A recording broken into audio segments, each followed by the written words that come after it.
Pues buenas noches a todos. Hoy tenemos nuestra clase de astrología o cosmobiología de esta escuela y ahora nos toca ver la parte de Acuario. Acuario, los mitos, de dónde salen las características de Acuario, pues de la mitología y de todas pues las características del signo, que si es de aire, que si es fijo y todo lo demás, su palabra clave, todo esto, ¿no? Pues de esto nos va a platicar Francisco Javier Cárdenas.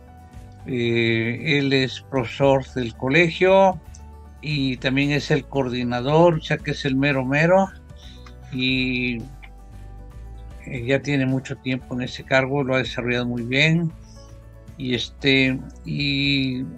muy profundo en sus temas, les gusta prepararse muy bien, y él vive en Durango, y bueno, pues, ¿qué más les puedo decir? Que es muy bueno, y tiene ya muchos años en la GFU, tiene el grado de gata. Bueno, pues le damos la bienvenida. Eso es En lugar todo. de Muchas paso, gracias. Muchas gracias, Fernando, y pues adelante, Francisco, por a esa ver, introducción no tan merecida, pero bueno, ahí poco debemos. con los años y con el tiempo alcanzaré más o menos la estela que va dejando Fernando de astrología. Es un cometa que sabe mucho y va avanzando y avanzando. Bien, pues voy a empezar a compartir con ustedes y el tema se llama Deidades acuarianas y su mitología. Muy interesante esto porque cuando hablamos de la mitología siempre nos remitimos a lo que sería la mitología, a la mitología griega o la romana, pero por lo general nos vamos por el lado de los griegos.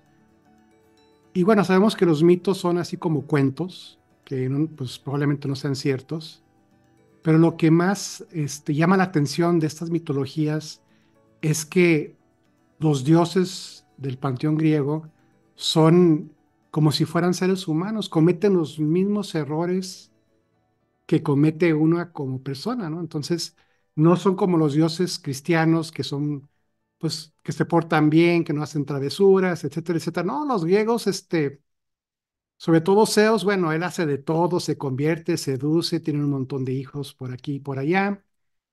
Y es interesante porque entonces esta mitología como que está más apegada a que seamos, si fuéramos parte de la cultura griega, que fuera más fácil adaptarnos, tendríamos menos remordimientos de conciencia.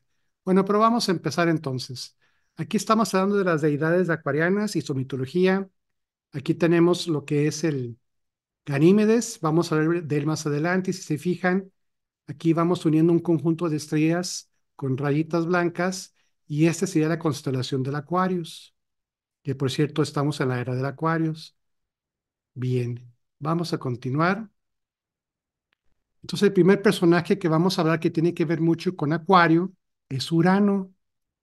Y bueno, a Urano se le conoce como un dios primordial, es de las primeras generaciones. De hecho, Urano y Gea fueron los encargados de crear el mundo del cielo y de la tierra. Entonces, aquí les puse esta lámina que representa a Urano. A Urano se le relaciona como en la mitología se le relaciona con el cielo. Entonces, bueno, pues esta foto muy bonita de este árbol y viéndose al cielo y con las diferentes tonalidades del atardecer. Y esto sería lo que sería Gea. Entonces decimos que del caos surge Gea, la madre tierra enorme, hermosa y temible. Gea se sentía muy sola, quiso tener un marido a su medida, como por lo general todas las mujeres, pero quien podía ser tan inmenso para poder abrazar a la tierra entera. No había un dios conocido que pudiera abrazar a todo lo que es la tierra. Entonces Gea arregla este problema diciendo, pues ella creó entonces al cielo estrellado, que es tan grande como la tierra y todas las noches la cubre, extendiéndose sobre ella y lo llamó Urano. Entonces Gea y Urano, es decir, la Tierra y el cielo. Entonces es muy importante esto, porque aquí estamos ubicando la importancia de Urano. Es uno de los planetas exteriores. Y bueno, ¿cuál fue el papel de Urano? Bueno, pues Urano y Gea tuvieron muchos hijos. Primero nacieron 12 titanes. Los titanes son personas como nosotros, varones y mujeres, pero con ciertas cualidades, con ciertos dones. Después de los titanes nacieron lo que son los tres cíclopes gigantes. Aquí hay uno, un cíclope es como un monstruo de un solo ojo que es enorme. Y finalmente nacieron los tres hecacónquiros, monstruos violentos de 50 cabezas y 100 brazos. Pues aquí más o menos podemos ver las cabezas, ¿no? Y los brazos. Y se dice que Urano desconfiaba de sus hijos, temía que uno de ellos lo despojara de su poder sobre el universo y por eso no les permitía ver la luz. En cuanto nacían, los mandaba a encerrar a las profundidades de la Tierra, es decir, los mandaba al Tártaro. Y bueno, como la Tierra es Gea, podemos decir que los mandaba al vientre de la madre. Entonces, bueno, cada vez que nacía uno de estos cíclopes o uno de estos hecagontes, eh, Urano los mandaba al Tártaro, porque les tenía miedo, porque estaban inmensos, eran poderosos, y bueno, él no quería luchar con ellos. Tener muchos hijos, tenía muchos hijos atrapados en el Tártaro, y para Gea era un gran dolor, porque los monstruos o los hecatontes gritaban, lloraban, gemían y se escuchaba. Entonces, cada vez que esto sucedía, Gea pues se sentía mal. Decimos que ella entonces creó un hoz de piedra y preparó un plan para liberarse de sus sufrimientos. Le pidió a sus hijos que castraran a su padre, pero de ellos solamente uno se animó, que es Cronos, o también conocido como Saturno. Él era el titán más joven y tuvo la audacia y ambición como poder atacar a su padre. Y se dice que Cronos esperó y atacó a su padre cuando Urano bajó al planeta, es decir, a la Tierra, para plantar su silla en Gea. Ahí Urano aprovechó, castró a su padre y arrojó sus testículos al mar. Y bueno, se dice que de esto, de este evento tan malo o negativo, como quieran verlo, también hay cosas positivas que salen que, por ejemplo, pues de una vez que caen los testículos al mar, pues surge lo que es Afrodita o lo que es Venus. Entonces, bueno, siempre se puede encontrar algo bueno dentro del humano. Bueno, entonces Gea y Urano profetizaron que el ciclo del hijo que usurpara el lugar del padre continuaría en la siguiente generación. Es decir, ya cuando Urano pues es destronado por su hijo Saturno, ellos profetizan o vaticinan que el que lo hizo, o el que lo haga, o el que lo ha hecho, va a correr la misma suerte que su padre, será destronado. Cosa muy interesante porque dentro de la mitología griega mucho se trata de lo que son las profetizaciones. Hay mucho de esto dentro de esto, lo que es la cultura griega. Entonces, bueno, dicen algunas lecciones que podemos aprender de esta historia, que, por ejemplo, en la actualidad, aparte de estudiarlos en astrología, ¿de qué nos sirve en la actualidad este evento que ocurrió? ¿Qué significa esto que le pasó a Urano o el paso de Urano por la mitología? Uno es el cambio y la renovación. Aquí les puse que la castración de Urano simboliza un cambio radical en la estructura del cosmos. En la actualidad, esta historia puede recordarnos la importancia de la adaptabilidad y la capacidad de cambiar para superar desafíos y obstáculos en la vida. La liberación de la opresión. La historia de la castración de Urano también puede interpretarse como un acto de liberación de la opresión. Puede inspirarnos a luchar contra sistemas o situaciones opresivas y a buscar la libertad y la equidad. Entonces, este mito de Urano lo que nos está diciendo es que, bueno, nos abrió el camino o nos abrió los ojos para que no nos dejáramos, para que no fuéramos oprimidos y para que siempre estuviéramos buscando un cambio y en este cambio buscar ser mejor, buscar renovarnos. Y eso en la actualidad ahorita pues es algo que se ve, ¿no? Por ejemplo, las modas, etcétera. Todo es un cambio para vernos mejor, todo es un cambio para pensar mejor, todo es un cambio para trabajar mejor, para rendir mejor, y todo es un cambio para ser mejores seres humanos. También podemos decir que los ciclos de poder y los cambios generacionales, muy interesante, nadie es eterno, ningún partido, ninguna persona es eterna, entonces vienen los cambios. Y aquí les pongo que el mito destaca como el poder, cómo el poder va cambiando de manos a lo largo del tiempo, desde Urano hasta Cronos, que es Saturno, y luego a Zeus. Esto refleja la idea de que las generaciones cambian y evolucionan, y cada una tiene un papel en la historia.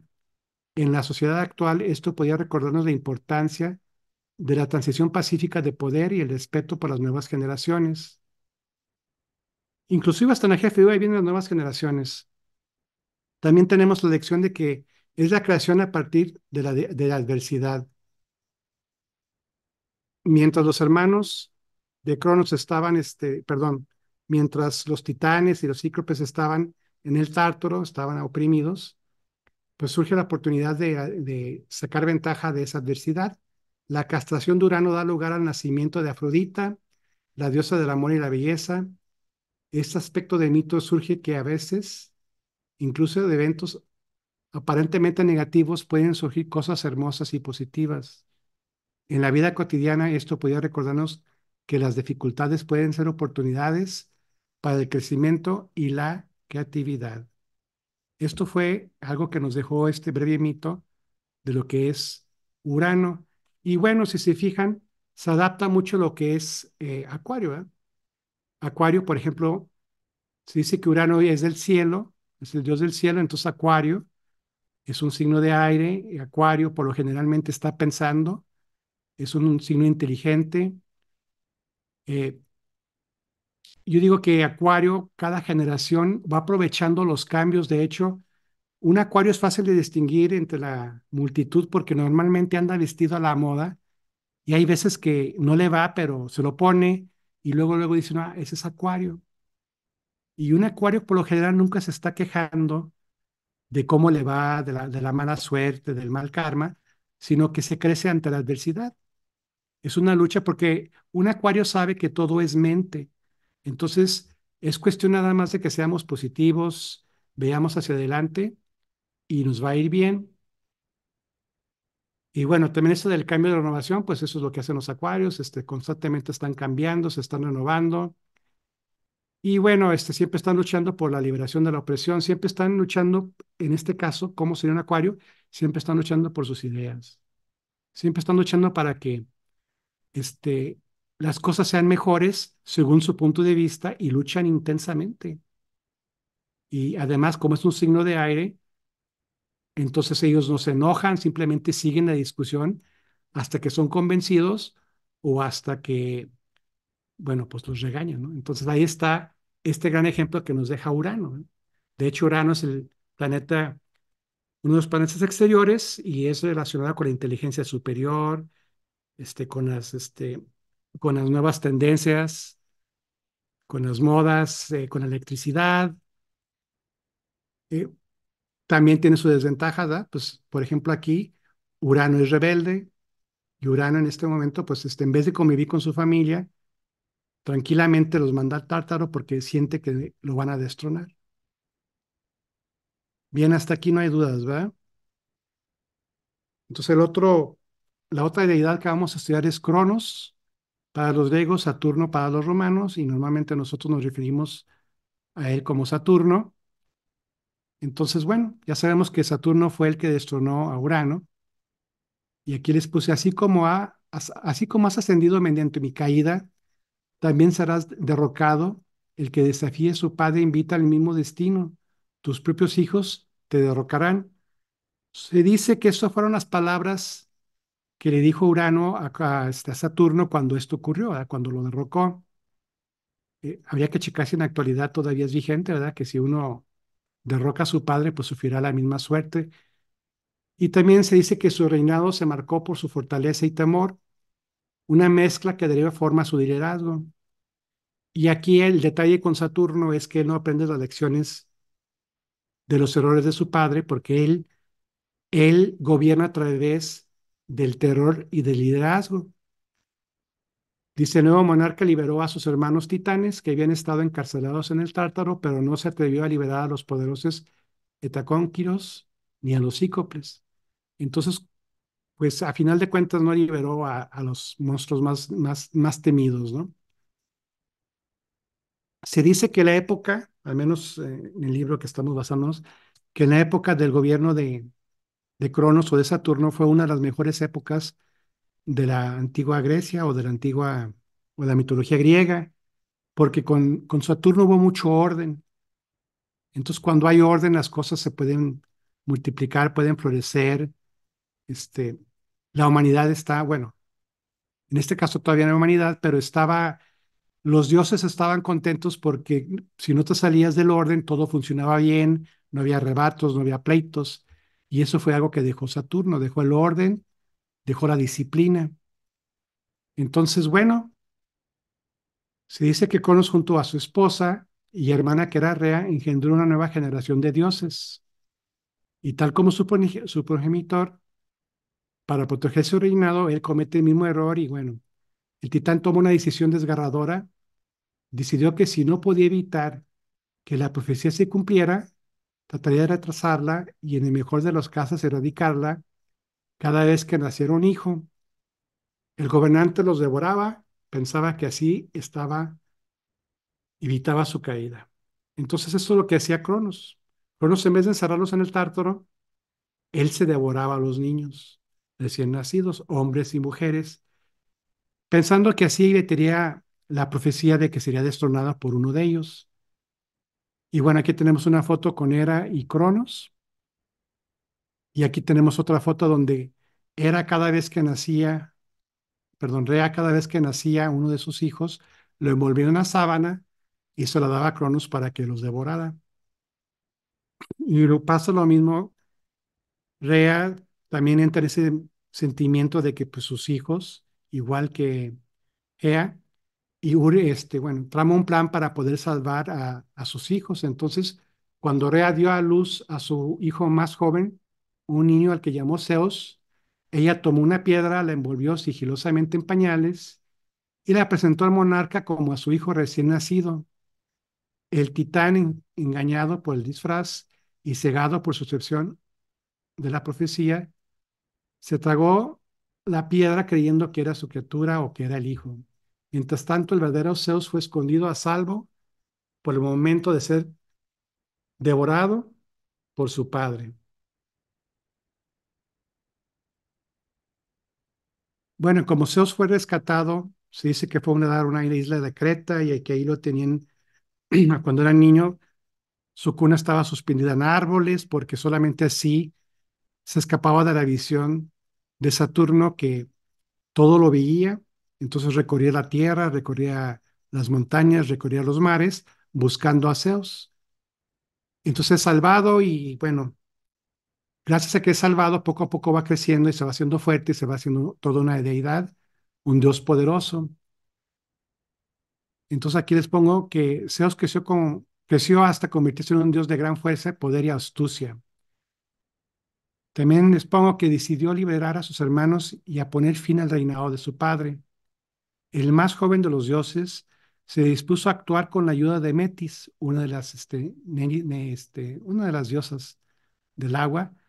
La titánide de astucia preparó una poderosa porción o poción que haría vomitar a Cronos. El veneno de la verdad comenzó a sentir efecto. Cronos se retrocedía en agonía y uno a uno cada uno de sus hijos que había devorado emergen de su vientre. Entonces los hijos que él se había tragado regresan. Entonces, ¿qué podemos aprender de esta? Digo, me estoy yendo rápido con esto de la mitología de cada uno de los dioses, porque si nos metiéramos a fondo en cada uno, pues sería cuestión que fuera un tema por clase, porque hay mucho de Saturno y hay mucho de Urano, todo lo que dicen y todo lo que viven. Pero el día de hoy vamos a ver a varios dioses, a varias deidades, entonces hay que darnos cierta prisa. Entonces estoy resumiendo esto para que más o menos nos demos cuenta cómo Acuario está siendo afectado por estas deidades o por estos dioses. Entonces, algunas de las lecciones de esta historia es que la primera, el tiempo y la limitación. Saturno es comúnmente asociado con el tiempo y la idea de la limitación. ¿Sí? Decimos que Saturno es el dios del tiempo, es el dios del karma. Decimos que también tiene que ver con el orden, con la disciplina y viene la limitación. En la mitología, Cronos devoraba a sus propios hijos para evitar que lo destronaran, lo que simboliza la inexorable marcha del tiempo y con todo en la vida, como todo en la vida está destinado a tener un fin, esta asociación con el tiempo y la limitación se refleja en la concepción moderna del tiempo como algo que limita nuestras vidas y nuestras experiencias. También por eso decimos que Cronos también es el señor de la muerte, es el señor del karma, ¿no? ¿Por qué? Porque el tiempo está para nosotros, pues diríamos, limitado. No creo que alguien pase más de 150 años en vida. Tenemos un principio y luego tenemos un fin. Y el detalle aquí es qué hacemos con nuestras vidas, ¿verdad? Durante este tiempo limitado, ¿en qué vamos a aprovechar este tiempo? Bueno, y también se dice que Cronos o Saturno se dedica a la agricultura y a la abundancia. Les puse que Saturno también está vinculado a la agricultura y a la cosecha en la mitología romana. El festival romano de la Saturnalia, que se celebra en honor de Saturno, era un momento de celebración y liberación de todas las restricciones sociales. Este festival, que involucraba banquetes, regalos y un giro temporal de las normas sociales, ha influido en las celebraciones modernas de la temporada navideña. Y sí, bueno, pues las fiestas saturnales tienen mucho que ver con la Navidad. Se dice que cuando uno de los papas quería que la gente en Roma estuviera olvidándose de los dioses romanos y griegos, entonces empalmaron sus fechas importantes. En vez de ser la Saturnalia, dijeron esto va a ser la Navidad. Y bueno, hasta la fecha seguimos con ese tipo de festejos. Ahora tenemos el otro o la otra lección que es el padre devorador. Aquí les puse que la imagen de Cronos devorando a su hijo ha sido interpretada simbólicamente como la inexorable naturaleza del tiempo que consume todo. En la psicología moderna, la figura del padre devorador a menudo se utiliza como un arquetipo para representar fuerzas que pueden limitar y oprimir. Y entonces ahí están otras características de Saturno. Encajona, no te deja hacer lo que tú quieres, tienes que ser lo que Saturno te indica para que te vaya bien, pero en ese proceso pues le llamamos opresión, ¿verdad? Y luego también astrología y simbolismo planetario. Saturno también toma el nombre de uno de los planetas en nuestro sistema solar. En la astrología, Saturno se asocia con la disciplina, la responsabilidad y los desafíos.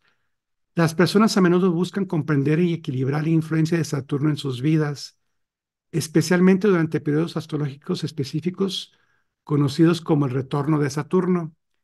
Y también, bueno, ¿qué significa el retorno de Saturno? Miren, Saturno tarda 28 días, perdón, 28 años aproximadamente para regresar al punto de partida donde salió. Entonces, en su carta natal, ubiquen a Saturno y ahí donde esté Saturno en ese grado, pues son 28 años para que vuelva a regresar Saturno a esa misma posición. Entonces, pues es un tiempo medio largo. Entonces dice que los primeros 28 años nosotros estamos creciendo, estamos desarrollando, estamos pasando de la niñez a la adolescencia a ser adultos. Ya cuando llegamos a los 28 años se presenta el primer retorno de Saturno.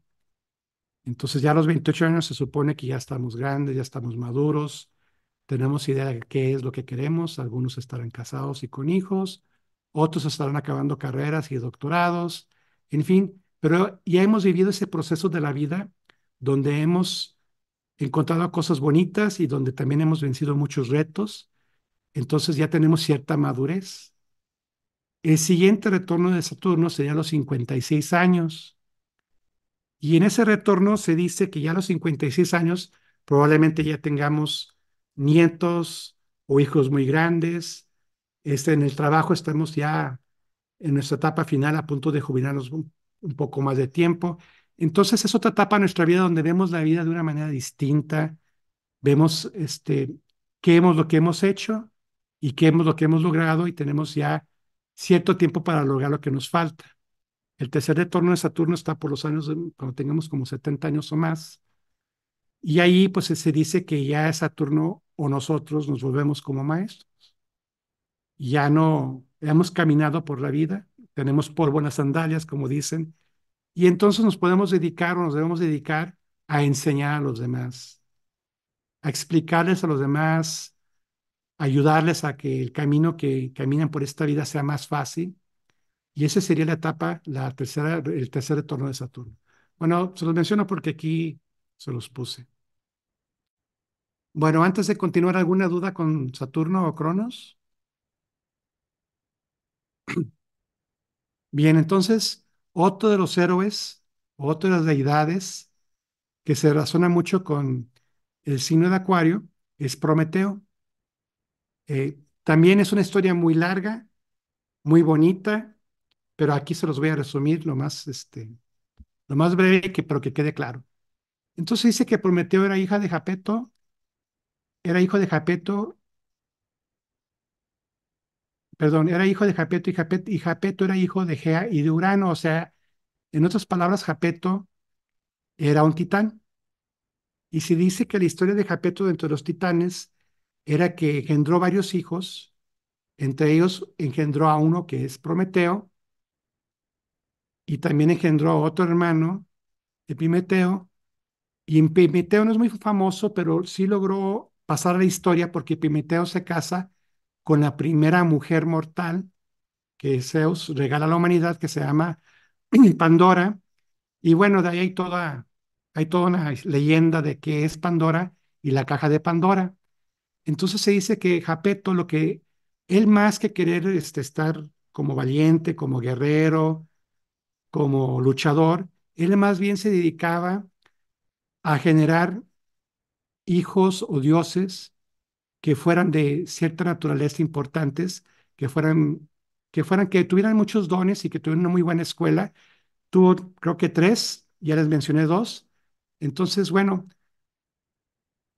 por lo pronto, como Japeto es un titán, entonces es hermano de Zeus y su hijo, que es Prometeo, resulta que es primo de Zeus. Si fijan cómo va todo relacionado,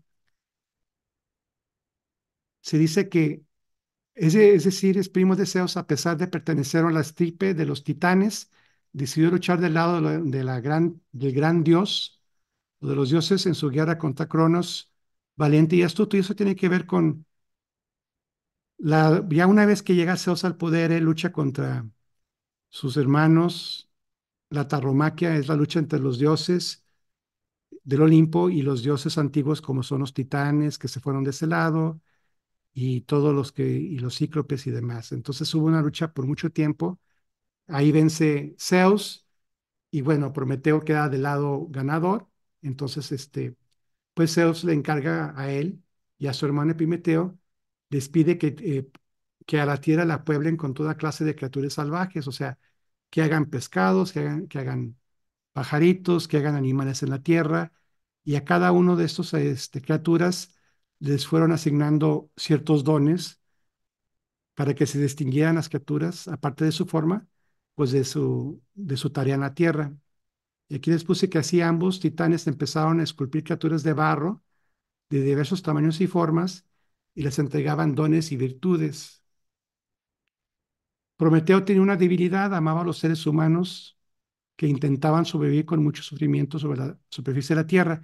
De hecho, Prometeo fue el que esculpió a los hombres, a los seres humanos, el de barro. Entonces, una vez que los tuvo y vio que se comportaban como los demás animales de la naturaleza, fue con Afrodita y le explicó que qué se podía hacer para que fueran diferentes y para que fueran mejores. Y entonces Afrodita hace algunos pases mágicos y bueno, surge lo que es la humanidad como la conocemos ahora. Sin embargo, pues eran como los primeros hombres antiguos, ¿verdad? Vivían en cuevas, vivían en cavernas, escondidos por la noche porque los grandes animales buscaban comérselos. No tienen herramientas más que piedras, lo que lograban hacer con sus manos, piedras y cosas así. Y entonces Prometeo se da cuenta que lo que hay que hacer aquí es darles el don divino, la gracia de Dios o deseos, y les quiere regalar el fuego. Entonces aquí, bueno, lo que hace Prometeo es que se va al Olimpo y se dice que se roba ciertas piececitas de fuego y se los trae a los seres humanos. Entonces les voy a leer lo que les puse.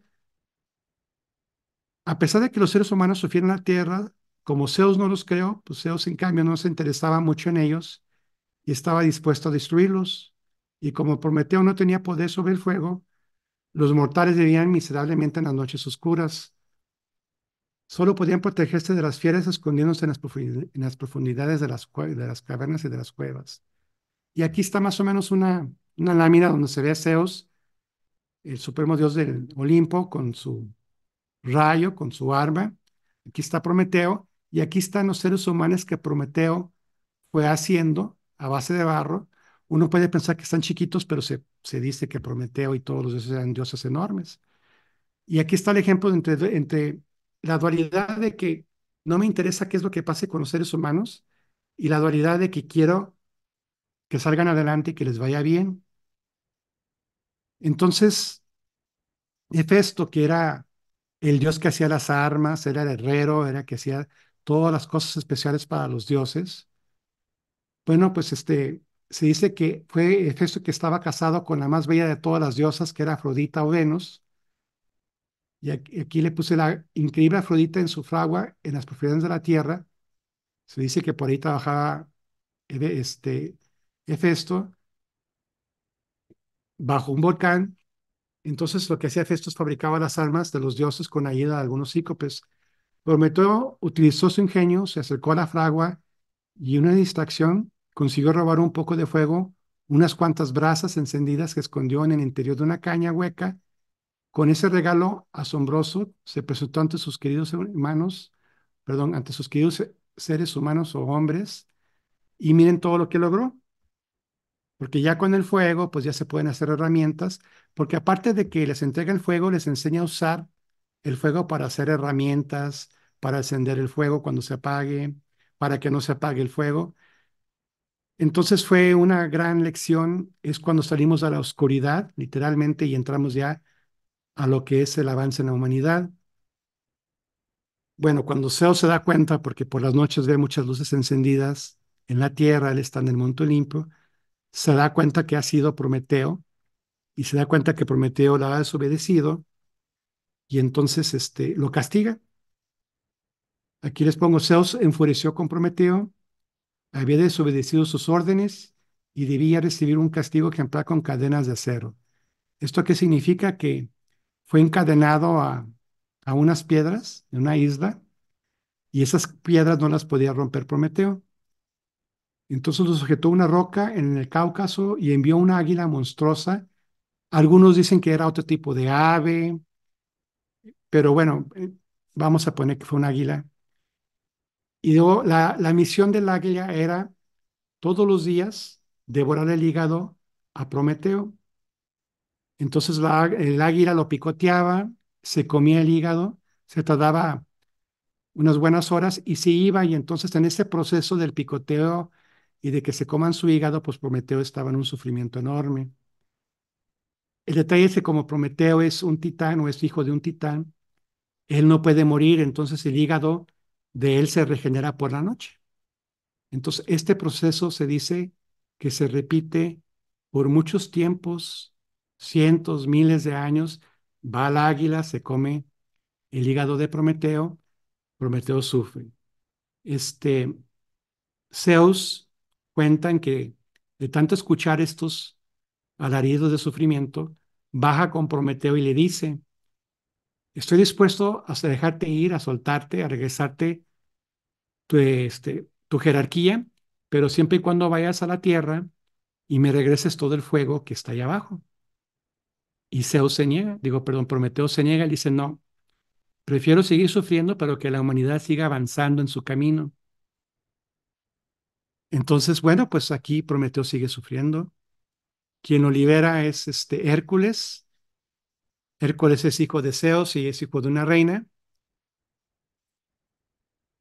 Y bueno, aquí les pongo que pasarán algunos años, siglos, milenios, nadie lo sabe. Mucho tiempo después, Heracles o Hércules, un hombre, hijo de Zeus, pasó por ahí y en su camino de los 12 trabajos de Hércules, y uno de ellos era conseguir las manzanas del jardín de las Héspides, Hércules escucha las lamentaciones de Prometeo y como Hércules viene armado y equipado con herramientas que Hefesto le había regalado por órdenes de Zeus, pues son el arco y las flechas divinas, entonces con esas flechas logra matar a esa gran ave, a esa gran águila. Y la pregunta es, ¿pero cómo podría permitir Zeus que Prometeo quedara libre sin romper su juramento de que estaría encadenado por toda la eternidad?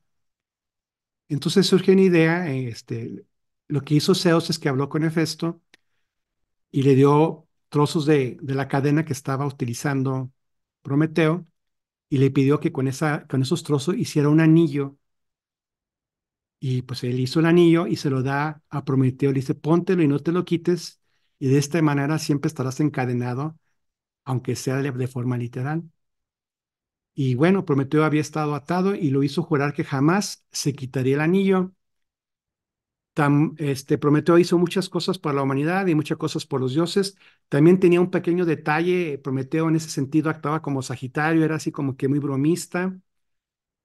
Cuentan que en una ocasión le pide a Zeus que le organice un banquete, entonces Prometeo va y sacrifica una vaca o un buey, algo así, una vaca sagrada, y en un plato chico pone lo mejor de lo que es las carnes de la vaca y lo tapa con un trapo humilde, y en un plato mucho más grande pone todo lo que es la grasa, etcétera, etcétera, los huesos de la vaca y lo tapa con un lienzo muy bello. Entonces lleva los dos platos, se los presenta a Zeus y Zeus, pues obviamente escoge el más bonito y entonces el otro plato se los da a los demás dioses y cuando Zeus se da cuenta que los demás dioses fueron los que afortunadamente les fue muy bien con todo lo que se les sirvió, se da cuenta que pues Prometeo lo engañó y pues Zeus es el jefe, es el dios supremo y se molesta con Prometeo y desde entonces ya tenía problemas con él, de tal forma que cuando se presentó esta oportunidad de desobediencia, pues no hubo un dios que dijera, ¿sabes qué? Pues hay que darle una oportunidad a Prometeo.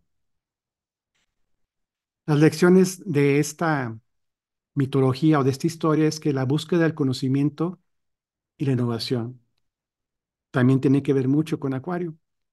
El Acuario es un signo muy inquieto, siempre quiere saber más. Ese es el problema del Acuario.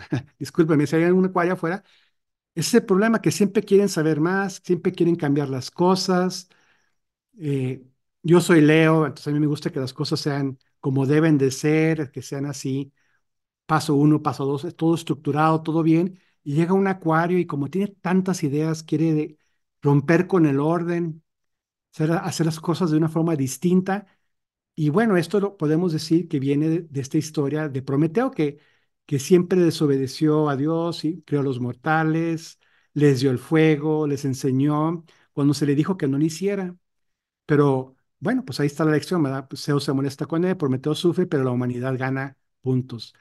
Entonces, regresando al tema de la búsqueda del conocimiento, la innovación, les puse que Prometeo robó el fuego, un símbolo de conocimiento y creatividad, y de aquí volvemos otra vez a que son muy inteligentes, muy inquietos. Y dice, para dárselo a la humanidad. Este acto se interpreta a menudo como un símbolo de la búsqueda del conocimiento y la innovación.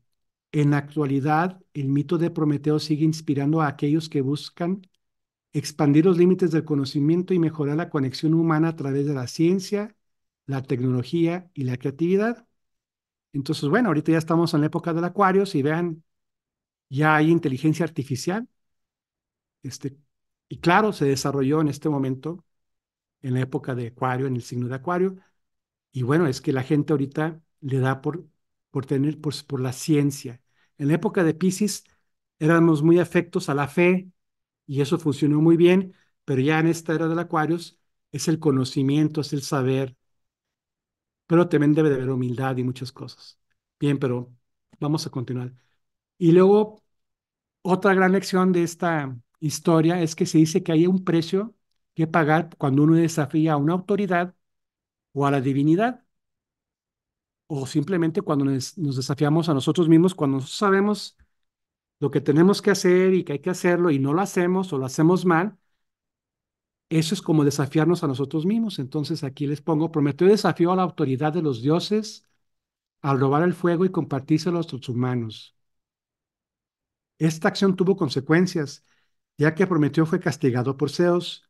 En la actualidad, el mito sirve como recordatorio de que desafiar a la autoridad establecida puede tener consecuencias, ya sean positivas o negativas. Se plantea la pregunta ética sobre los límites de la rebelión y la innovación. Y bueno, ¿por qué hablamos de la rebelión e innovación? Porque acuérdense que ya habíamos tocado el tema de Urano, y Urano es un rebelde, o sea, Urano quiere hacer lo que él cree que está bien. Entonces, cuando se le dice a un Urano, no, no, eso no está bien, él lo va a hacer. Entonces, ahí está eso de que la rebelión y la innovación y todo lo que hemos hablado de Prometeo, que es así como que tiene que ver mucho con el signo de Acuarios, también se dice que el tema de la compasión hacia la humanidad. Prometeo mostró compasión hacia los seres humanos al proporcionarles el fuego y el conocimiento. Este aspecto del mito resalta la importancia de la empatía y la solidaridad hacia los demás. Y eso es importante porque un acuario, sí se preocupa mucho por los demás, es muy amiguero, es muy servicial y siempre estará ahí cuando lo necesites. Es empático, pero no es empático sentimentalmente. O sea, en cuanto la persona que él está apoyando empiece a llorar y todas esas cosas, un acuario no es así. O sea, un acuario va a decir, no, no, más no llores, ¿verdad? Estamos platicando. ¿Por qué? Porque es un signo intelectual. ¿Por qué? Porque tiene esas características de que van heredando de algunos mitos de los dioses. Entonces, pues sí es empático, pero es simpático de una forma no sentimental. Expuso que en la actualidad el mito puede inspirar la idea de utilizar el conocimiento y la tecnología para mejorar la calidad de vida de la humanidad y abogar por un mundo más justo y equitativo.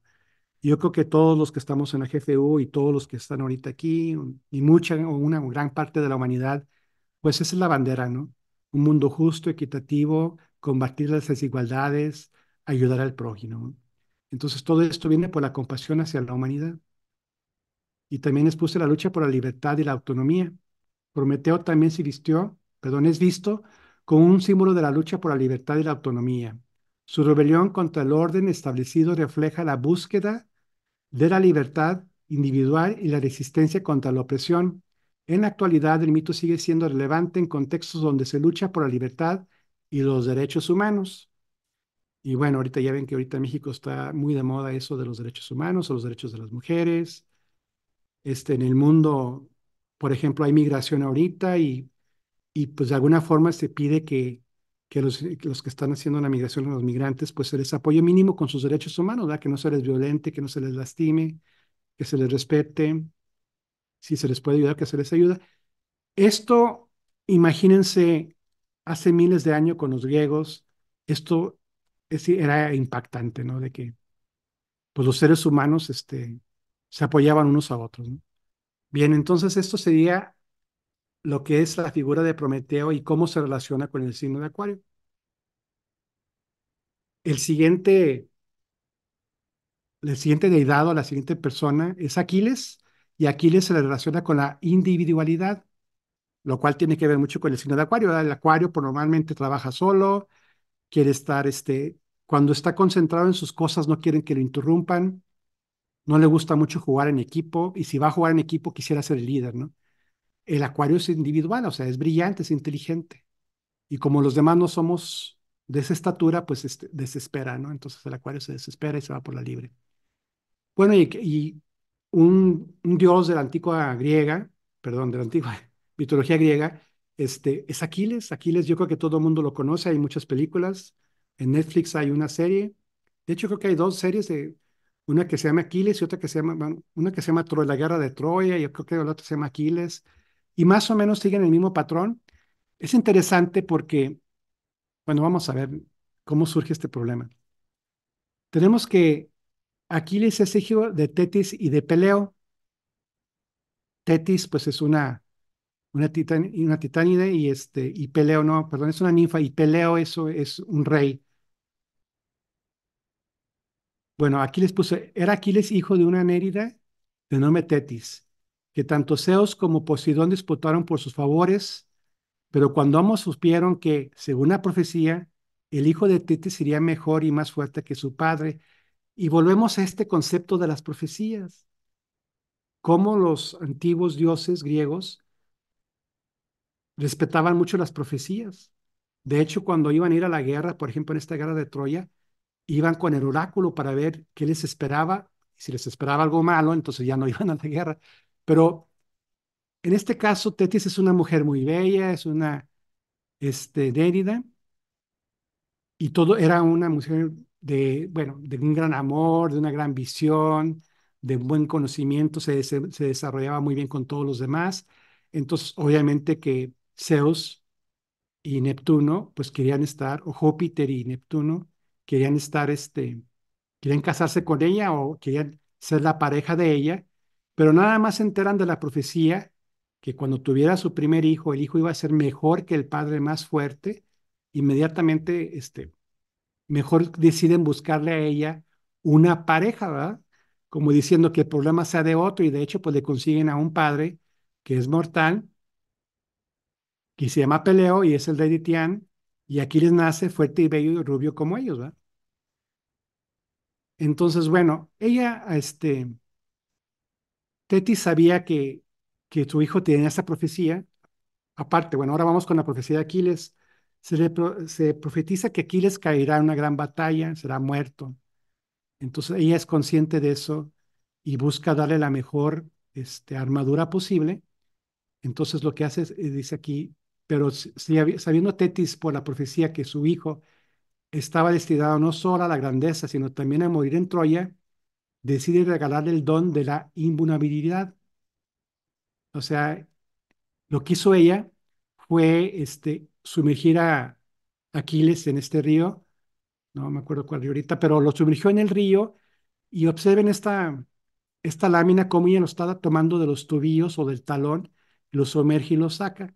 Entonces se dice que en ese momento ya todo su cuerpo es, es impenetrable, no habrá flechas, ni dagas, ni espadas que puedan penetrar el cuerpo de Aquiles porque está como con esa capa que el agua le dio a través de un don de los dioses para que él no fuera lastimado.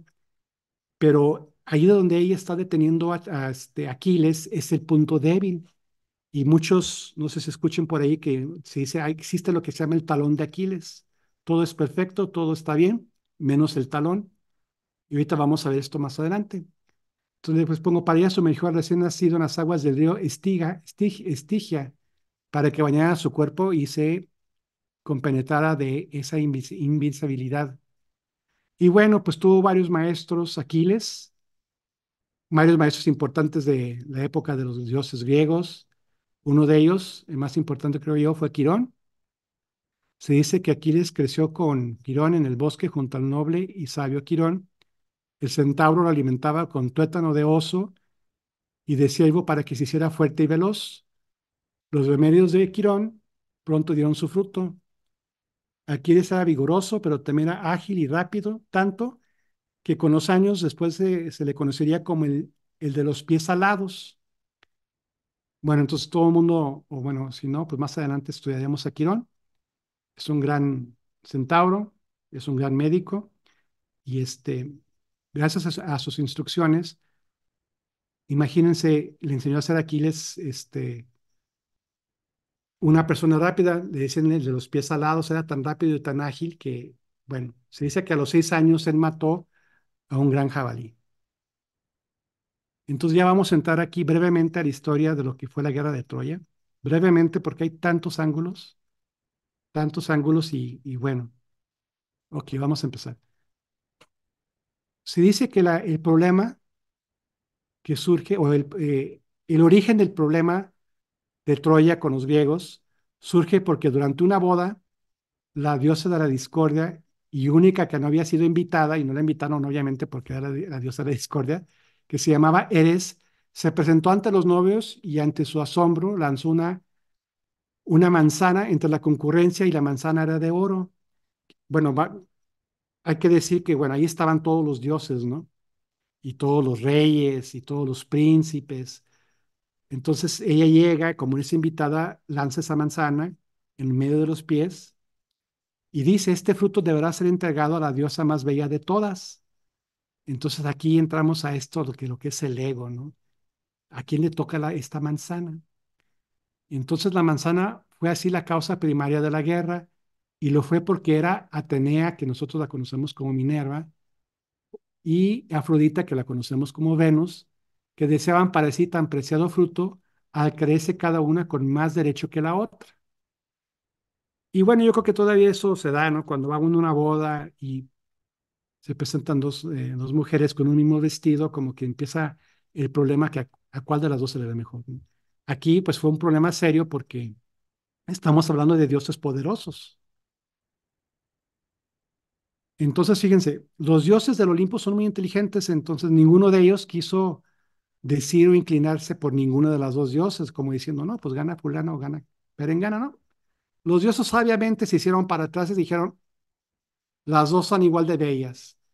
Pero Zeus, que es el jefe, es el rey del Olimpo, decidió enviar a los dioses, a las diosas que a la tierra, a Afrodita y a Atenea, a la tierra, al monte Ida, para que fuera un mortal quien juzgara quién era la más bella. Fíjense, los dioses nos dejan a nosotros el problema de decidir cuál de las dos es la más bella. Y pues esa tarea se la dieron a Paris. Paris es el príncipe de Troya y él declaró vencedora a Afrodita. Entonces, a cambio, Afrodita le entregó el amor de la mujer más bella de la tierra, que se llamaba Helena, que era la esposa de Menelao, rey de Esparta, y Paris y Helena se enamoran y ambos huyen de Troya, y aquí ya viene la guerra de Troya, ¿verdad? Porque entonces Menelao quiere recuperar a Helena, es los griegos contra los troyanos, y también los dioses se meten en este pleito, Zeus y varios dioses están y están con los troyanos y los demás están con los griegos, y por eso la guerra dura tantos años. Bueno, y aquí para terminar con esto, dice, esto enfadó tanto a los griegos que declararon la guerra a los troyanos. Menelao pidió a Odiseo, que es otro de los grandes personajes de la mitología, que reclutara a todos los príncipes héroes, ¿no? A los principales héroes. Y Menelao sabía que Aquiles era el primero que debía ser reclutado, porque Odiseo comprendió que sin él la guerra estaba perdida. O sea, sin Aquiles, que era el mejor guerrero del momento, que era rápido, que era ágil, que era temerario, que era valiente, pues ellos estarían en una gran desventaja. Entonces, aquí les digo que durante la guerra, Aquiles protagonizó grandes gestas, conquistó territorios, ganó muchas batallas hasta el punto de convertirse en el terror de los troyanos. También, bueno, pues Aquiles, su madre, le regaló algunos caballos, entonces dice que un día montó a su caballo, al que la diosa Hera había dotado de voz humana. Acuérdense, Hera era una de las diosas de la primera generación. Y entonces este caballo, según la mitología, habla y le dice a Aquiles, hoy, hoy, dijo, no será hoy, pero la hora de tu muerte se halla cercana. Aunque corramos como el viento, no podremos salvarte, pues tu destino es caer a manos de un dios y de un hombre. Y volvemos nuevamente a las profecías, ¿verdad? Nada más que ahora un dios, digo, un caballo se lo está diciendo a Aquiles. Y Aquiles indignado le responde, no necesito que me recuerdes mi muerte. Sé que pronto llegará, aún así combatiré a los troyanos hasta el fin de mis días. Bueno, entonces Aquiles se dice que siguió acumulando victorias, entre ellas dio muerte a Héctor, Pentesilia, la reina de las Amazonas, y a Menor, rey de los etíopes, que habían acudido a auxiliar a los troyanos. Pero fue el amor que finalmente derrotó a Aquiles. Aquiles, en efecto, se había enamorado de Polixena, hermano de Héctor y de Paris. Era, bueno, una troyana muy bella. También estaba ella dedicada al culto del dios Apolo, y Apolo, por cierto, estaba del lado de los troyanos. Entonces, se dice que durante un encuentro fugaz de Cuba, que era la madre de Polixena, le había prometido su mano a Aquiles a cambio que influyera sobre los aqueos para dar fin a la guerra. O sea, dicen que la guerra de Troya duró más de 10 años o 10 años, entonces ambos bandos cansados, con enfermedades, hambres, etcétera. Entonces, esta diosa, esta señora se da cuenta que Aquiles está enamorada de su hija y le quiere ayudar para que quiere ella como diciendo, bueno, si están enamorados los dos, vamos a dejar que se casen, que se junten y así poder lograr ya ponerle la guerra punto final. Entonces dice pero en el templo de Apolo, donde se iban a reunir tanto la princesa como Aquiles, se dice que Aquiles cayó en una emboscada del dios Apolo, que no amaba al hijo de Tetis, o sea, Aquiles, y yo con precisión el dardo que lanzó Paris hacia el talón, porque imagínense atinarle a un talón con una flecha, pero gracias a que Apolo apoyó a Paris, entonces le logra dar el talón a Aquiles y se dice que es el único punto que no fue bañado por las aguas del estigma, pues era el sitio donde la diosa Tetis se le había sujetado a su amado hijo y pudo para que evitar que el dios se lo llevara, entonces cuál es el punto débil y como ahí es penetrado por la flecha, se dice que Aquiles muere. Entonces Tetis, que es la mamá de Aquiles y sus hermanos, lloraron la muerte del héroe durante 17 días. También las musas lloraron la muerte de Aquiles porque también era alguien muy cotizado, muy bello, muy guapo, muy varonil. Entonces, bueno, las musas también. Y se dice que tras su cremación, sus restos reposan en una bella tumba junto al mar. Y así finaliza la historia de Aquiles, el de los pies ligeros, el héroe cuyo nombre será recordado por toda la eternidad, porque se dice, y aquí viene otra anécdota, se dice que la mamá de Aquiles tuvo esta visión o pudo profetizar de que su hijo sería un gran hombre, etcétera, etcétera, pero caería muerto. Esa era una opción. Y la otra opción, que fuera un hombre común y nunca pasaría la historia. Y quien tendría que decidir era Aquiles. Entonces también cuentan por ahí la historia de Aquiles que cuando andan buscando a Aquiles para reclutarlo a la guerra, ella va con uno de los reyes y le pide que lo esconda. Entonces el rey lo viste como mujer y son varias mujeres que tiene ahí concubinas y llega Odiseo porque le llegan los rumores a Odiseo de que Aquiles ahí está escondido antes de que empiece la guerra. Y entonces dice, pero ¿cómo saber cuál es sin faltarle respeto a ninguna? Entonces él en una caja mete muchos regalos, muy bellos, muy bonitos, y en la caja también mete una espada muy bonita. Y obviamente que Aquiles, pues él escoge la espada, y cuando levanta la espada le dice, eres Aquiles, y le quita la peluca, y ya le dice a Aquiles, es que si tú no vienes a la guerra con nosotros, vamos a perder. Y Aquiles sabe que es eso, y Tetis, pues se pone triste porque no hay forma de evitar la profecía. Entonces veamos las lecciones de Tetis. La primera es la vulnerabilidad y la fortaleza. La historia de Aquiles destaca la dualidad entre su fortaleza física excepcional y su punto vulnerable, el talón. En la actualidad, este aspecto del mito sirve como recordatorio de que incluso las personas más fuertes pueden tener debilidades. Nos enseñan a reconocer y aceptar nuestras vulnerabilidades a pesar de nuestras fortalezas. Y eso es interesante, ¿eh? Y obviamente que un signo como Acuario entiende muy bien esto, él se va a meter en problemas cuando ve que no puede ganar, ¿no? Y bueno, como toda la humanidad, pues esto hay que tenerlo en cuenta. Somos muy fuertes en muchas cosas, pero hay que ver cuáles son nuestras debilidades y trabajarlas, ¿no? Trabajarlas para irlas mejorando. Y luego también la búsqueda de la gloria y la inmortalidad. Se dice que Aquiles buscaba la gloria y la inmortalidad a través de sus enseñanzas heroicas en la batalla de Troya. Este deseo de alcanzar la inmortalidad mediante la fama y los logros sigue siendo un tema relevante en la sociedad actual, donde las personas a menudo buscan dejar un legado duradero a través de sus acciones y contribuciones. Y esto es bueno y esto es malo porque podemos pasar toda la vida en un trabajo queriendo dejar huella, que se acuerden quién fuimos, que ahí estuvimos nosotros, o ser una persona con mucho dinero, como un Steve Jobs, etcétera, etcétera, y dejan huella en la humanidad, ¿no? Pero eh, no se dan cuenta de sus debilidades, no cuidan su salud, tienen el ego exaltado, etcétera, etcétera. Entonces, pues debemos trabajar aquí ambas partes. Qué bueno que tocamos el tema de fortalezas y vulnerabilidad. y la gloria y la inmortalidad.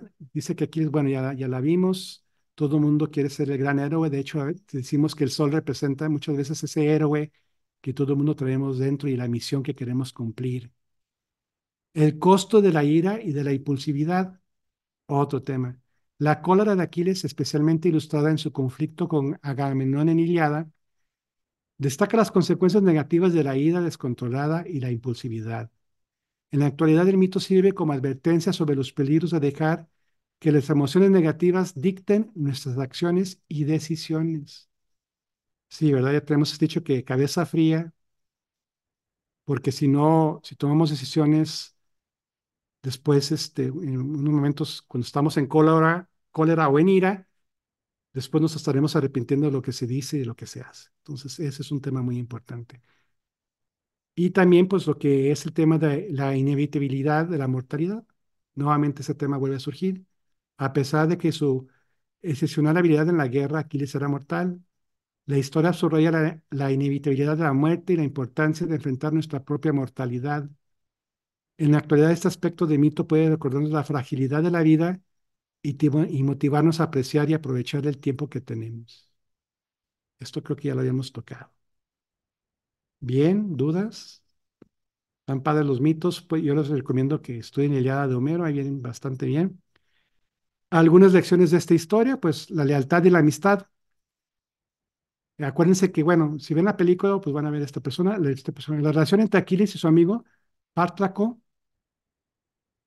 es un componente importante del mito. La historia destaca la lealtad, la conexión emocional entre amigos. En la actualidad, este tema puede resonar en la importancia de las relaciones personales y la lealtad en la construcción de comunicaciones o comunidades fuertes.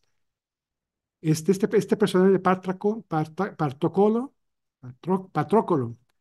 se dice que creció junto con Aquiles ahí en el mismo reino. Aquí, bueno, pero llevaba una diferencia de edad importante. Entonces Aquiles lo fue enseñando, lo fue educando, lo fue entrenando en el arte de la guerra. Y cuando Aquiles sale de pleito con Agamedón, ordena a todo el equipo que él llevaba de que ya dejaran de pelear, de que ya se iba a regresar él, que ya era suficiente los años en la batalla y no se veía claro quién ganaba. Entonces, al dejar de luchar, Aquiles se dice que los troyanos empezaron a ganar la batalla, a ganar la guerra o la batalla, empezaron a empujar a los griegos a la orilla de la costa. Héctor toma la decisión, dice, quemen los barcos para que ya no tengan forma de estar recibiendo alimentación o armas. Y entonces va Pártaco con Aquiles y le dice, bueno, pues déjame a mí por lo menos ayudar o déjanos a nosotros ayudar.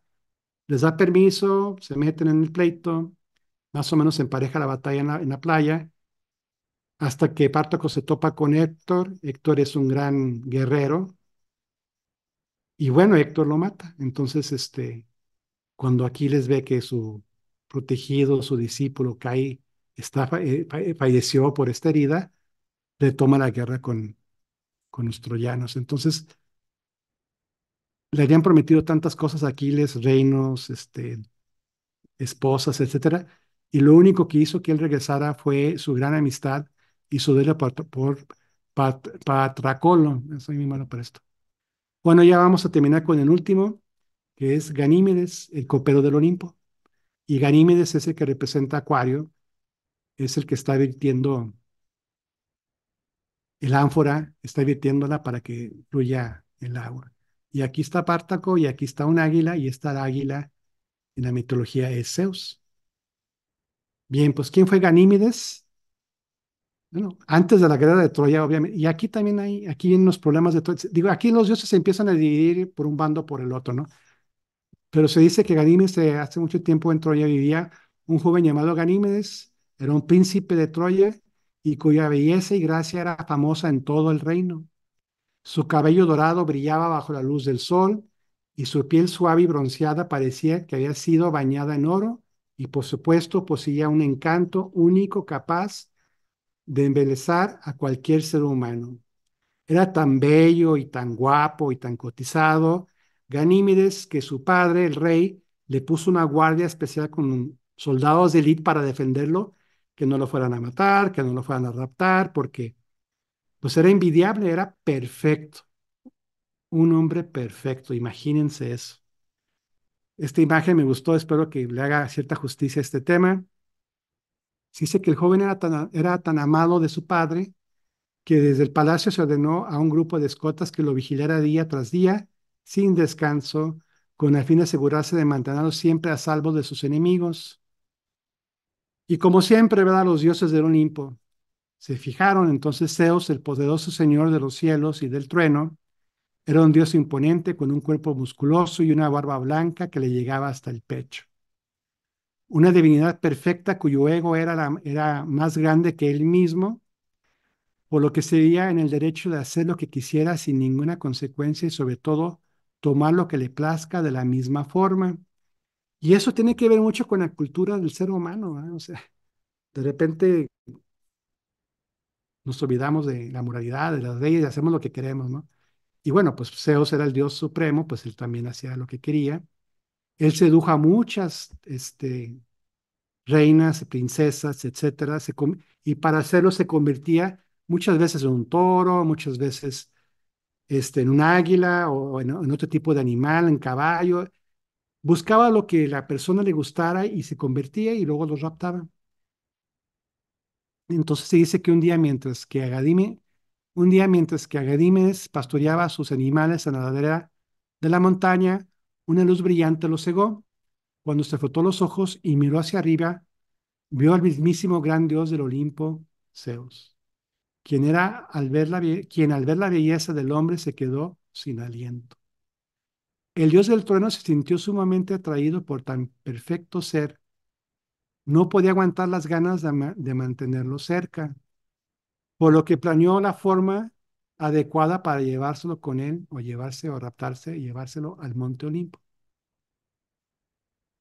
Así, el dios se transformó en una enorme águila, bueno, una enorme e imponente águila, o sea, del tamaño de un hombre, que bajó a toda velocidad desde lo alto de los cielos, tomó con delicadeza sus garras afiladas al joven esbelto y enseguida emprendió el vuelo hacia el reino de todos los dioses, o sea, hacia el Olimpo.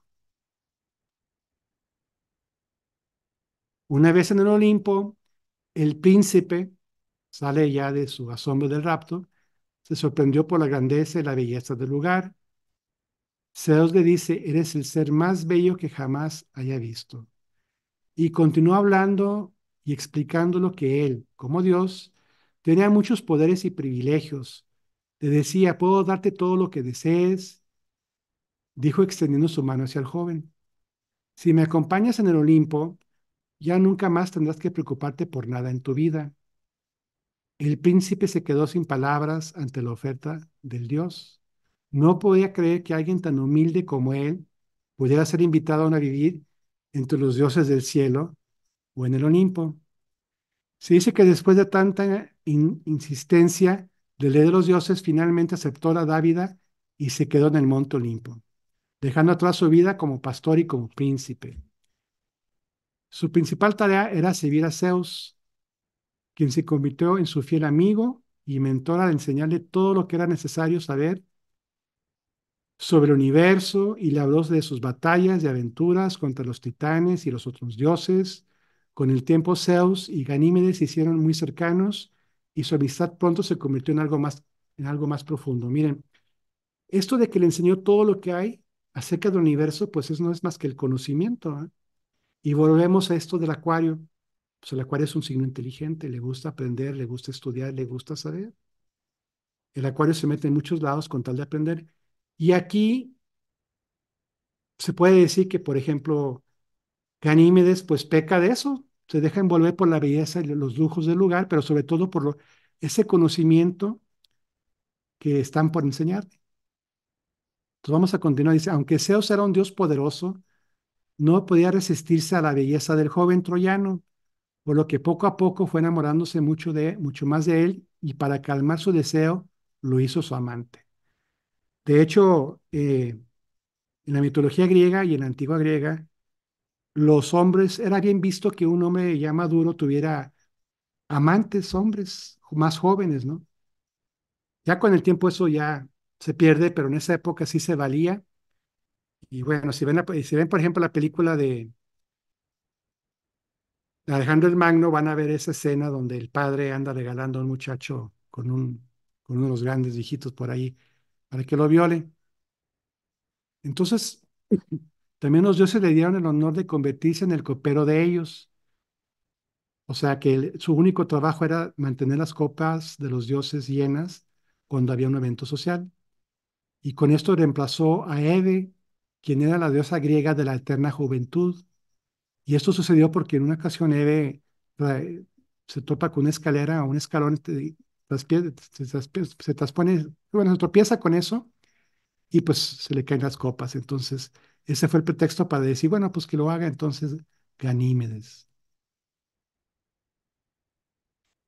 Entonces comenzó a sentirse, bueno, que era la esposa de Zeus, comenzó a sentirse celosa como lo hacía con todas las amantes de su marido, lo que le ocasionó aún más ir en contra de los troyanos, y aquí volvemos a eso, ¿verdad? Se empiezan a dividir, por haber engendrado una criatura capaz de quitarle toda razón y sentido a su esposo. Además, el gran amor de Zeus y de Ganímedes hizo que decidiera otorgarle la inmortalidad, convirtiéndolo en el signo de la constelación del Acuario, en el cielo nocturno, donde su belleza y amor siempre estaría brillante y brillaría con fuerza. Aquí también hay algo que sucede en esta historia, porque acuérdense que el rey de Troya, pues, amaba mucho a su hijo, entonces cuentan que al enterarse que es raptado por Zeus, pues el padre está desconsolado, no quiere comer, y todas esas cosas, y entonces Zeus baja y le cuenta que, bueno, Ganímedes está de lo mejor, es como si fuera un príncipe, y eso lo consuela y le dice, te voy a regalar dos caballos sagrados, dos caballos que solamente está en el Olimpo. Y bueno, más o menos lo conforma y le dice, una vez al año vendrá tu hijo para que lo vean, platiquen, estará un tiempo con ustedes y la condición es que tendrá que regresar. Y así es, Zeus cumple su promesa, Ganímedes baja y bueno, recorre las calles, es admirado, es su padre y todo, todos contentos, pero al final siempre regresa con Zeus. Esta ya está repetida. Entonces vamos a ver las lecciones de esta historia. Se dice que uno es la belleza y la inmortalidad. La historia destaca cómo la belleza de Ganímedes atrae la atención de los dioses. Esto puede interpretarse como, como un recordatorio de que la belleza, ya sea física, emocional o espiritual, pueden ser algo valioso y apreciado por muchos.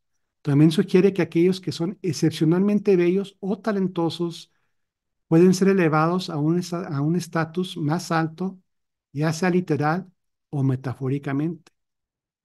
Entonces, bueno, hay que echarle ganas a la vida, hay que arreglarnos, hay que luchar por estar siempre en nuestro mejor momento.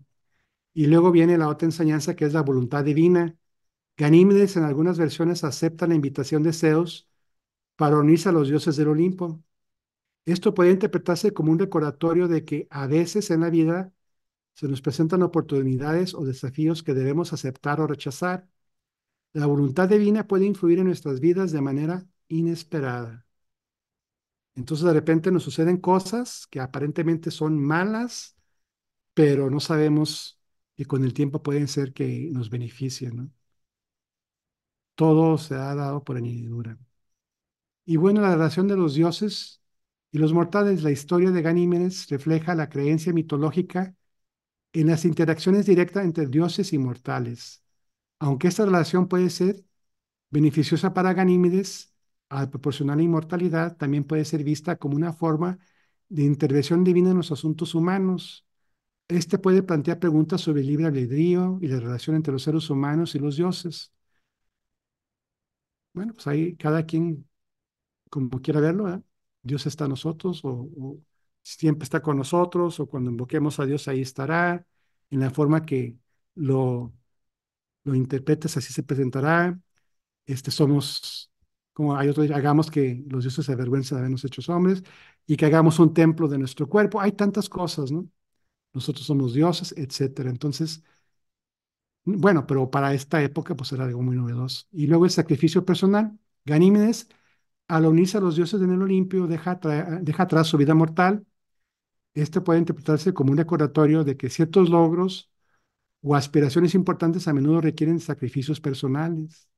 En la búsqueda de metas elevadas, a veces es necesario dejar atrás lo conocido y lo familiar. Pues bueno, este es el sacrificio personal. ¿Qué les digo, verdad? Los que están en la GFU pues tienen que dejar muchas cosas y todo, y bueno, va uno caminando en la vida, va dejando más, pero va encontrando cosas más importantes que ayudan al alma. Bueno, pues esa es la exposición. Espero que les haya gustado, por lo menos haya entendido. Si alguien tiene alguna pregunta, adelante.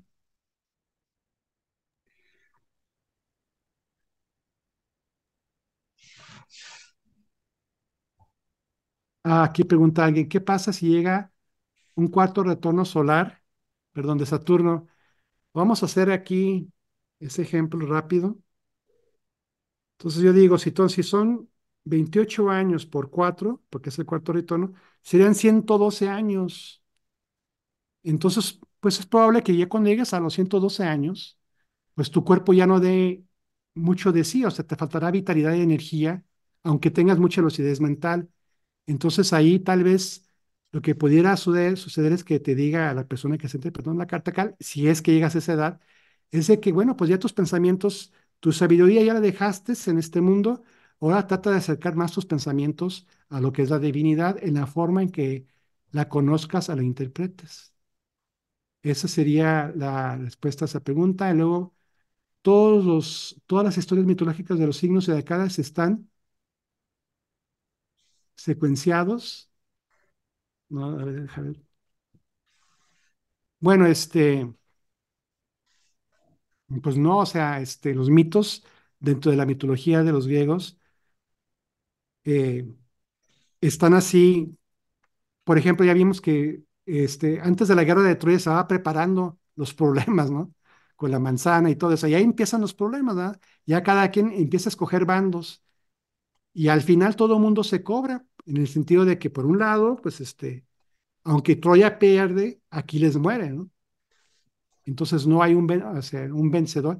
Y en la actualidad creo que acaban de descubrir unos vestigios de la época o de la era de Troya, mucho, muy antiguos, ¿no? Lo de siempre, ¿no? Vasos, todo de barro, pintados, etcétera.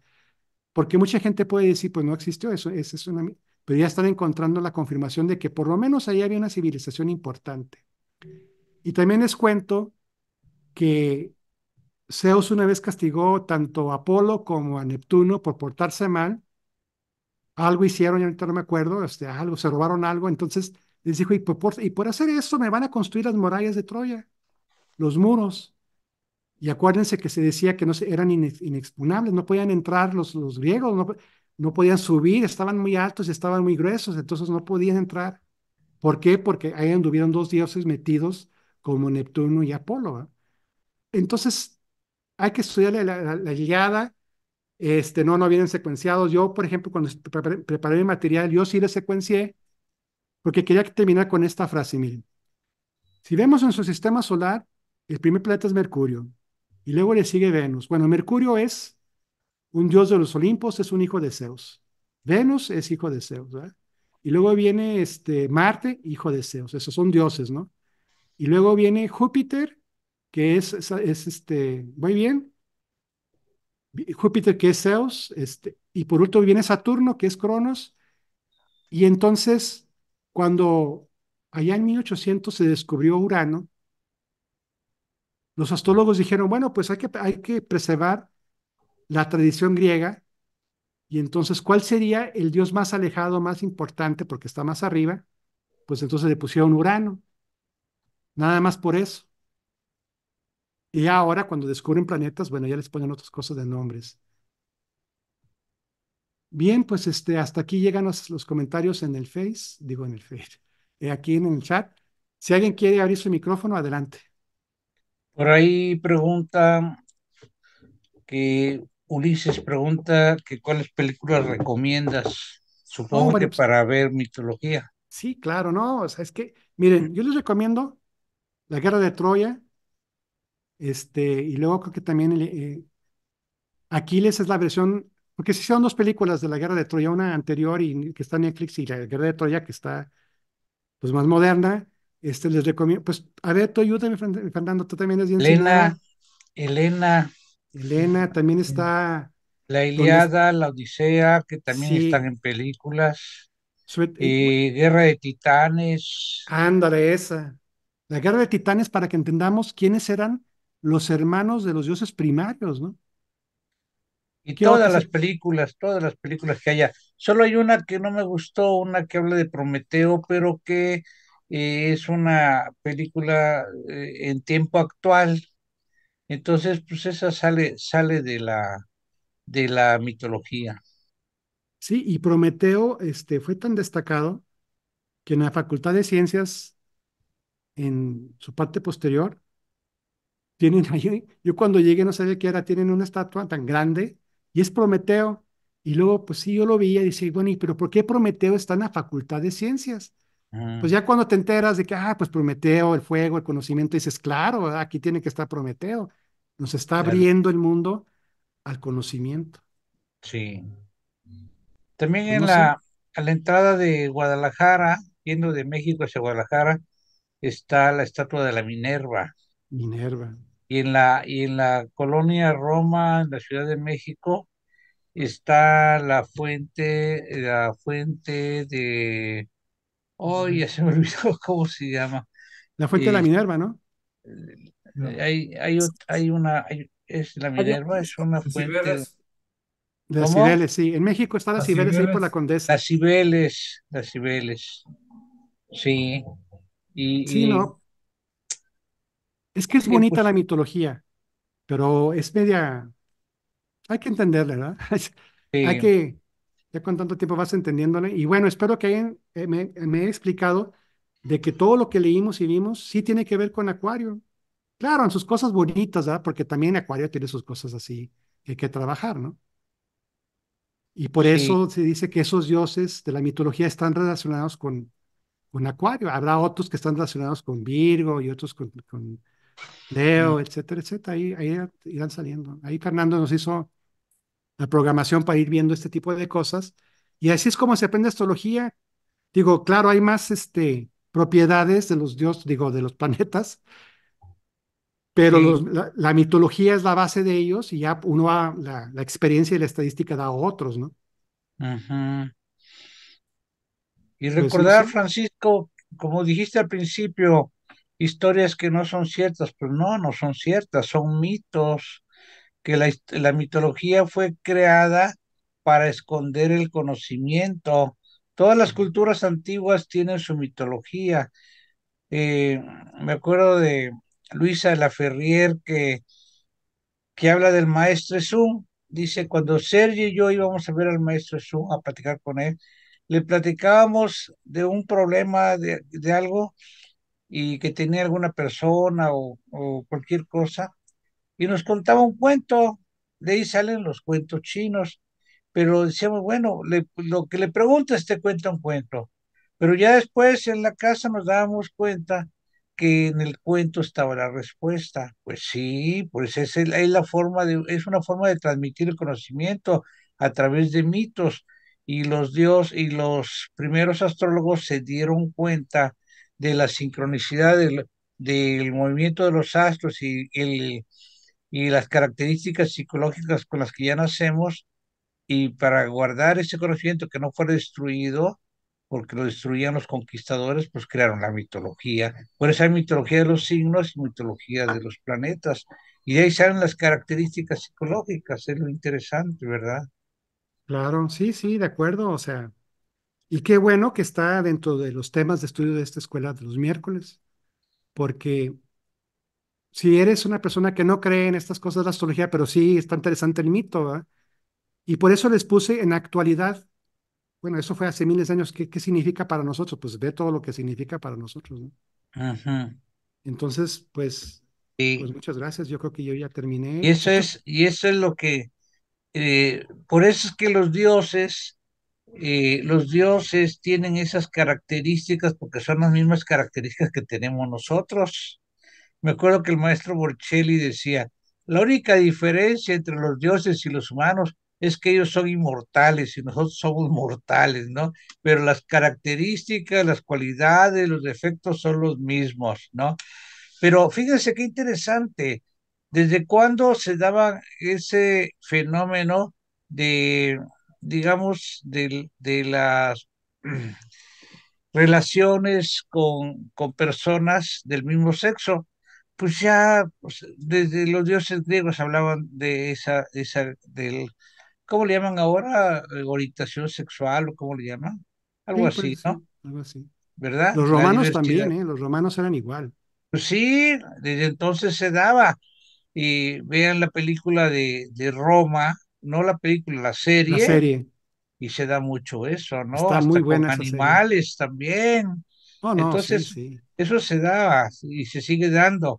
Pero entonces, en la, en la mitología aparecen todas las características que nosotros tenemos, tanto las armónicas como las inarmónicas. Y ver a Mercurio, el hábil, la mentalidad de Mercurio tan tremenda, el Júpiter tan seductor, tan enamorado, y cómo engaña, y todo, todo, todo. Entonces, y vemos que una persona que tiene un Júpiter muy fuerte, pues tiene esas inclinaciones. Y entonces, con la mitología, estudiamos las características con las que ya nacimos. Ya nacimos. ¿Ven? Por correcto. eso es tan fascinante la mitología. A veces a mí me han preguntado, oye, pero la mitología maya, pues sí, pero No, siempre, nosotros ¿no? no sabemos maya, ni hay mucha Exacto. literatura. Que Y la no hay mitología en literatura. China, pues está en chino. Entonces, contamos con esta mitología que de los persas pasó a Grecia y de Grecia a Roma y de Roma se extendió a todo el imperio y entró a España y los españoles lo extranjero.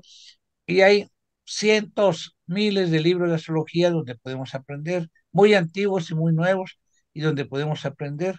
Entonces, por eso nos conviene estudiar esa astrología y ver, y hay muchos enfoques, ¿verdad? Entonces, como ustedes quieren verlas, quieren ver la astrología de la salud, la astrología esotérica, la astrología psicológica y tantos enfoques que hay. Entonces, pero descubrimos y descubrimos y descubrimos cosas nuevas, que son viejas, pero cosas nuevas en nosotros. Sí, sí, que Va las cayendo cosas, el 20. nada es nuevo bajo el sol. Desde cuándo corrían las cosas y pensamos que ahora lo estamos, Sí, descubriendo, ¿no?